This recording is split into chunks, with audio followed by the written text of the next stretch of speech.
Qu'est-ce que la protection de ressources du chien? La protection de ressources n'est autre que la peur de perdre quelque chose qui est important à ses yeux, ou qui apporte de la sécurité. Ayant peur de perdre ce qui compte à ses yeux, le chien peut adopter des comportements défensifs. Des postures de communication troublantes pour ces humains, voire de l'agression chien, agressif. Protection ressources. Souvent, les propriétaires pensent que leur chien est dominant. Ils pensent que leur chien veut être en haut de l'échelle sociale de la famille en montrant sa force. Or, plutôt que de dominance, on peut parler de diverses ressources que le chien va classer par ordre d'importance.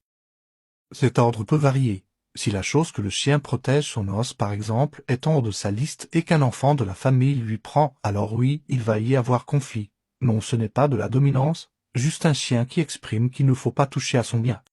Pourquoi les chiens font de la protection de ressources? Les chiens sont capables et font de la protection de ressources. Ils l'expriment de diverses manières, plus ou moins impressionnantes pour un humain. Certains chiens ne montreront jamais ce comportement, d'autres grogneront sans passer à l'acte. Enfin, certains seront très protecteurs. Il existe des facteurs qui aggravent la protection de ressources. Quand le chien n'a jamais appris à gérer le partage de ressources, quand le chien ne connaît pas la frustration de ne pas avoir ce qu'il veut quand il le veut. Quand le chien ignore le concept de renoncement, quand le chien est passé par la case refuge et donc abandon, la peur de perdre est ancrée en eux. Quand le chien a manqué par exemple pas assez de nourriture, protection sur sa gamelle, quand on lui prend ses affaires tout le temps, par exemple lui reprendre ses jouets ou son repas pour le frustrer, a un effet pervers.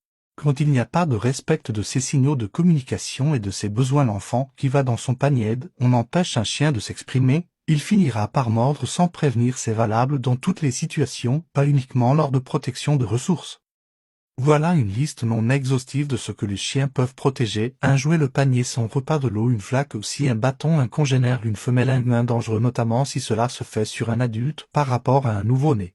Un lieu, notamment si le chien n'a pas été correctement socialisé ou familiarisé. Un objet, canapé, place sur le lit, espace de vie, plus généralement, tout ce qui a de la valeur aux yeux du chien.